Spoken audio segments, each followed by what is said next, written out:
Hello! Hi! నమస్తే. ఎలా ఉన్నారు అందరూ? రోజు నిలబడి వీడియోస్ చేయడం కొంచెం కష్టంగా అనిపించింది. సో, ఈరోజు కొంచెం లిబర్టీ మీ దగ్గర నుంచి తీసుకొని, సో, కొంచెం కూర్చొని ప్రశాంతంగా మీతో మాట్లాడడానికి, ఒక టాపిక్‌ని ఎక్స్‌ప్లెయిన్ చేయడానికి కొంచెం లిబర్టీ తీసుకుంటున్నాను. బట్ మనము ఈ వీడియోలో చూద్దాం అసలకి ఈ రష్యాకి, ఉక్రెయిన్‌కి మధ్య జరుగుతున్న ఈ వార్‌లో అసలు ఎంతవరకు డెవలప్‌మెంట్ వచ్చింది? మనందరికి తెలిసిందే. ఈరోజు ఈరోజు అలానే నిన్న అంటే నిన్నటి నుంచి కొన్ని మీటింగ్స్ స్టార్ట్ అయినాయి. జెలెన్స్కీకి అలానే ఆహ్, మన యూఎస్ఏ ప్రెసిడెంట్ ట్రంప్ గారికి, అలానే నాటో సభ్య దేశాల వాళ్ళకి. సో, వీటిలో నుంచి కొన్ని డెవలప్‌మెంట్స్ అయితే ఔట్‌కమ్ వచ్చినాయి. వాటిలో కొన్ని ఇంట్రెస్ట్‌గా ఉన్నాయి. కొన్నేమో ఇంట్రెస్టింగ్‌గా లేవు. సో, ఇంట్రెస్ట్‌గా ఉన్న ఏంటంటే, సో, ఫస్ట్ బయలాటికల్ మీటింగ్ జరగబోతుంది. సో, ఫటాఫట్ చెప్పేస్తా.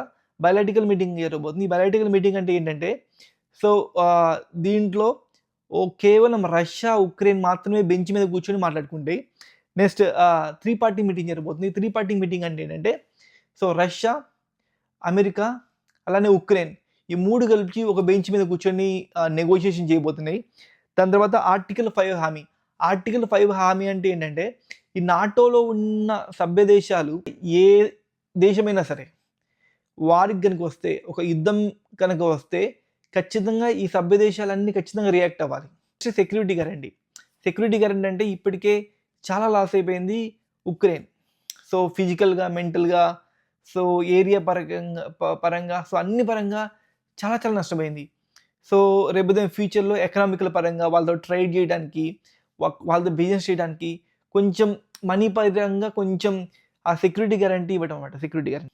నాకిష్టమైన టాపిక్ ఇది.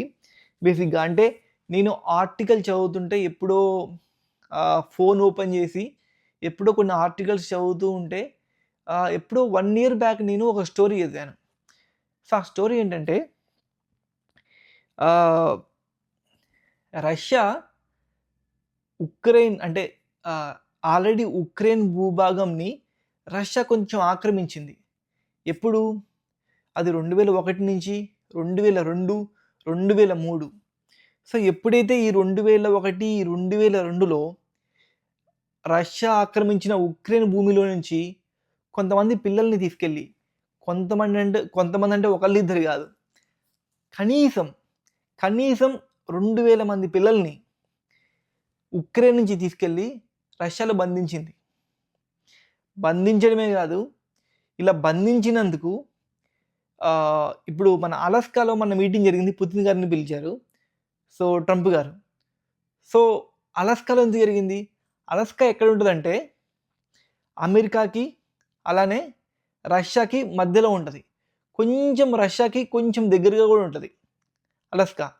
బట్ పుతిన్ గారు మాత్రం అమెరికా లోపలికైతే ఎళ్ళలేదు. అమెరికా లోపలికెళ్తే పుతిన్ గారిని అరెస్ట్ చేస్తారు. ఎందుకు? సో, ఎందుకంటే ఈ పిల్లల్ని కిడ్నాప్ చేసిన ఏదైతే ఒక ఆరోపణ ఉందో పుతిన్ మీద, సో, దాని మీద హ్యూమన్ రైట్స్ అలానే ఐసీసీ అంటే ఇంటర్నేషనల్ క్రిమినల్ కోర్ట్ కింద ఆయనకి ఈ శిక్ష పడే కొన్ని సూచనలైతే ఉన్నాయన్నమాట. అందుకే ఆయన పూర్తిగా అమెరికాలోకెళ్ళకుండా, సో, అలాస్కాలోనే ఆయన మీటింగ్ కండక్ట్ చేయించి అక్కడి నుంచి అక్కడికి పంపించేశారు.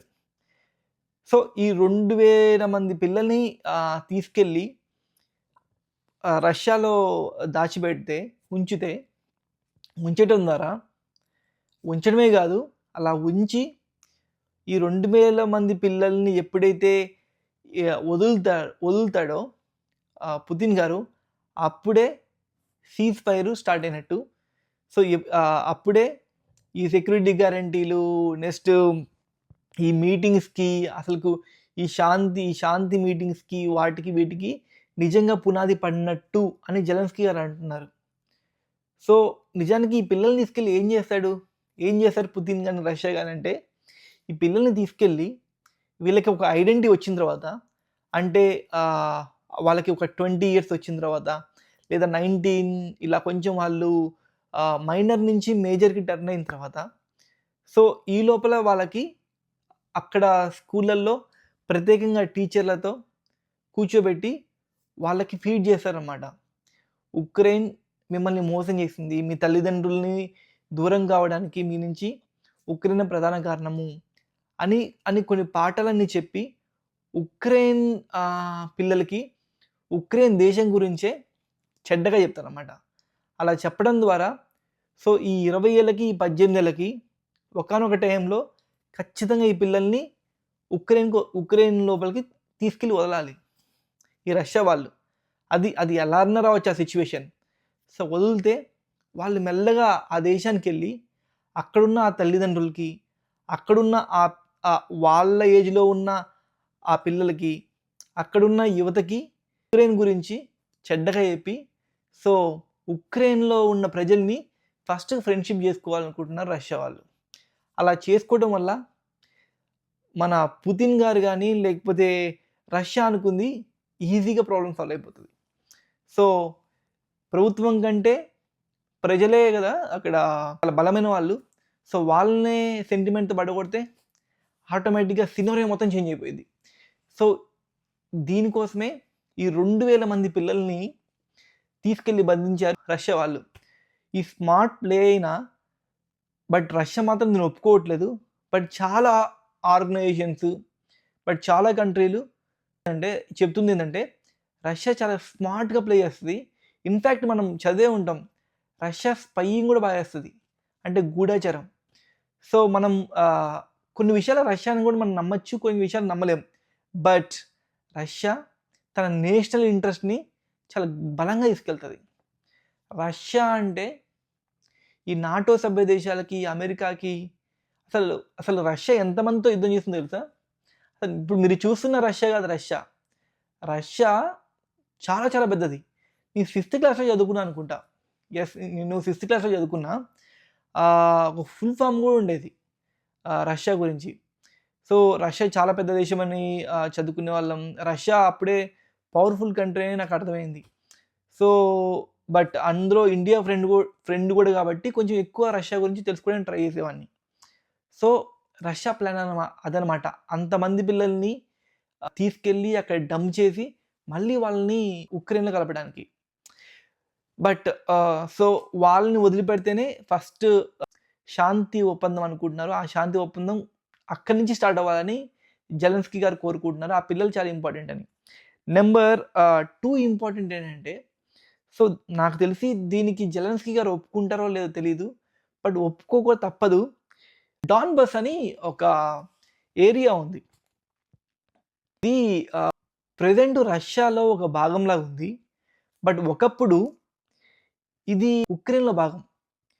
సో ఈ స్టోరీ కూడా చాలా ఇంట్రెస్టింగ్‌గా ఉంటది. ఇది ఉక్రెయిన్‌లో భాగం. బట్ ఎప్పుడైతే హిట్లర్ యాత్ర చేస్తున్నాడో అంటే ప్రపంచంలో ఉన్న కొన్ని దేశాలని ఆక్రమించుకోవడానికి స్టార్ట్ అయ్యాడో, సో అదే విధంగా ఆయన ఉక్రెయిన్ కూడా వచ్చున్నాడు. ఉక్రెయిన్‌లో ఈ ప్రదేశంలో ఈ డాన్‌బస్ అనే ప్రదేశంలో ఖనిజాలు, అలానే బొగ్గు, రిసోర్సెస్, మినరల్స్ చాలా ఎక్కువగా ఉంటాయి. అంటే బలవంతంగా అక్కడ ఐరన్ మ్యానుఫ్యాక్చరింగ్ ప్లాంట్‌ని పెట్టాడు. అంటే మనం ఐరన్ చేస్తాం కదా! ఆ మ్యానుఫ్యాక్చరింగ్ ప్లాంట్‌ని పెట్టాడు. ఎందుకంటే అక్కడ నిక్షేపాలున్నాయి, గనులున్నాయి, బొగ్గు కూడా బాగా దొరుకుతది కాబట్టి. సో అక్కడ పని చేయడానికి పనివాళ్ళు కావాలి. సో ఏం చేశాడంటే ఈ ఉక్రెయిన్‌లో ఎక్కువ అంత స్కిల్ లేబర్స్ లేకపోయే లోపల రష్యా నుంచి కొందరిని స్కిల్ లేబర్స్‌ని అక్కడ తెచ్చుకొని డంప్ చేశాడు. సో అలా వచ్చిన రష్యన్స్ నలుగురయ్యారు. నలుగురు 8 మందయ్యారు. 8, 16, 16, 32. సో ఇలా వాళ్ళ సంఖ్య రోజు రోజుకి పెరుగుతా పోతుంది. సో ఉక్రెయిన్‌లో మాట్లాడే ప్రజలందరూ మైనారిటీలయిపోయారు. అసలు వాళ్ళ ఐడెంటిటీని కోల్పోయారు. అక్కడ ఉన్న రైతులు ఆత్మహత్యలు చేసుకోవడం స్టార్ట్ చేశారు. ఉక్రెయిన్ ప్రధాన భాష రష్యన్ భాషకి రీప్లేస్ అయిపోయింది. So domination. సో అందుకే పాకిస్తాన్, మయన్మార్ నుంచి, బంగ్లాదేశ్ నుంచి వచ్చే రోహింగ్యాలని గానీ, అక్కడి నుంచి వచ్చిన ముస్లిమ్స్‌ని గానీ మన చుట్టూ ఉంచుకోకూడదు. ఎందుకంటే వాళ్ళు చాలా రెబెల్‌గా స్టార్ట్ అవుతారు. సేమ్ సిట్యుయేషన్ ఇక్కడ జరిగింది. సో అక్కడ ఏం జరిగిందంటే వీళ్ళంతా మైనారిటీలు అయిపోయారు. అక్కడ ఉన్న వాళ్ళందరినీ చంపేశారు. ఆటోమేటిక్‌గా ఇప్పుడు ప్రెజెంట్ ఇప్పుడు వీడియో చేస్తున్నా కదా! ప్రెజెంట్ 82% రష్యన్స్ ఆ ప్రదేశంలో ఉన్నారు. కేవలం 30% మాత్రమే ఉక్రెయినియన్స్ అక్కడ ఉన్నారు. సో, అంటే ఈ ప్రదేశం వాళ్ళకి అంత ఇంపార్టెంటు డాన్‌బస్ అనేది. ఇప్పుడు పాకిస్తాన్‌కి బెలూచిస్తాన్ ఎంత ఇంపార్టెంటో, సో, డాన్‌బస్ అనేది రష్యాకి అంత ఇంపార్టెంట్. సో, దీన్ని కూడా రష్యాకి ఉక్రెయిన్ ఇవ్వడానికి రెడీగా ఉంటదా లేదా అనేది కూడా $1,000,000 ప్రశ్న. మరి చూడాలి. అసలు ఈ ఔట్‌కమ్ ఎలా వస్తుందో ఏంటో. మరి ఇన్ని పోగొట్టుకున్న తర్వాత ట్రంప్ గారు ఏం చేసినట్టు? చెప్పండి. నాకు ఒక డౌట్ ఉంది. ఇంత జరిగింది.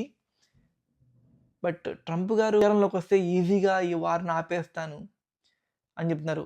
బట్ ఆయన, పుతిన్ ఒకటైపోయారు. ఈరోజు నేను న్యూజిలాండ్‌లో ఒక 80 ఇయర్స్ ఓల్డ్ పీపుల్‌తో మాట్లాడాను.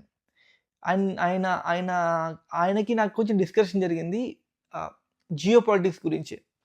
సో, ఆయన కూడా చెప్తున్నాడు నేను ట్రంప్‌ని నమ్మను అది ఇది అని కూడా. సో, ట్రంప్ ఎంత ఆహ్, ఆహ్, ఆ పదాలు మనం యూజ్ చేయకూడదు. తను కేవలం ఇప్పుడు ఈ జరిగిన చర్చ అంతా, ఈ రచ్చంతా ఇప్పుడు ఉక్రెయిన్‌లోంచి కొంచెం క్రిమియాని గానీ, ఈ డాన్‌బస్‌ని గానీ ఇప్పించడానికి కూడా మన పుతిన్‌తో ముందే ఎప్పుడో చేతులు కలిపినట్టు నాకైతే అనుమానం వస్తుంది. లేకపోతే ఇంత ఫాస్ట్‌గా ఔట్‌కమ్ అయితే రాదు. నా పుతిన్‌కి, ట్రంప్‌కి ఏదో కొన్ని ఫ్రెండ్‌షిప్సే ఉన్నట్టున్నాయి. నేను చాలా సోషల్ మీడియాస్‌లో అలానే కొంచెం పేపర్‌లో కూడా చదివా. వాళ్ళిద్దరికి మంచి ఇన్‌ఫాక్ట్ ఆయన కూడా చెప్పాడు. ఈ 75 ఇయర్స్ ఓల్డ్ పర్సన్ కూడా. వాళ్ళిద్దరికి ఫ్రెండ్‌షిప్ ఉంది. అది జెలెన్స్కీకి కూడా తెలుసు. బట్ ఏం చేస్తాడు అపార్ట్ ఫ్రమ్ ఆల్ ఆహ్, బాల్ అయితే రష్యా కోర్ట్‌లో ఉంది. ఖచ్చితంగా ఇప్పుడు మన ట్రంప్ గారు చెప్పింది వినాలి. లేకపోతే మళ్ళీ ట్రంప్ గారికి కోపమొస్తది. మీకు గుర్తుందిగా ఓవల్ హౌస్‌లో ఏం జరిగిందో? ఫిబ్రవరియో, జనవరిలోనో జెలెన్స్కీ గారిని ఏమన్నారు? యూ ఈడియట్ అన్నట్టు మాట్లాడి చాలా అవమానిచ్చారు కదా! సో, మళ్ళీ ఎందుకు అలాంటి సిట్యుయేషన్ రప్పించుకోవడం అని చెప్పి మేబీ జెలెన్స్కీ గారు కూడా ఈసారి కొంచెం క్వైట్‌గానే ఉన్నారు. బట్ చూడాలి. బట్ ఏదైనా ఎన్ని యుద్ధాలన్నా జరిగినా, ఏం చేసినా సరే అల్టిమేట్‌గా ప్రజలనే వాళ్ళు చాలా చాలా ఇంపార్టెంట్. సో, అందుకని మనందరం ఖచ్చితంగా మనము దేవుడిని ప్రార్థిద్దాం.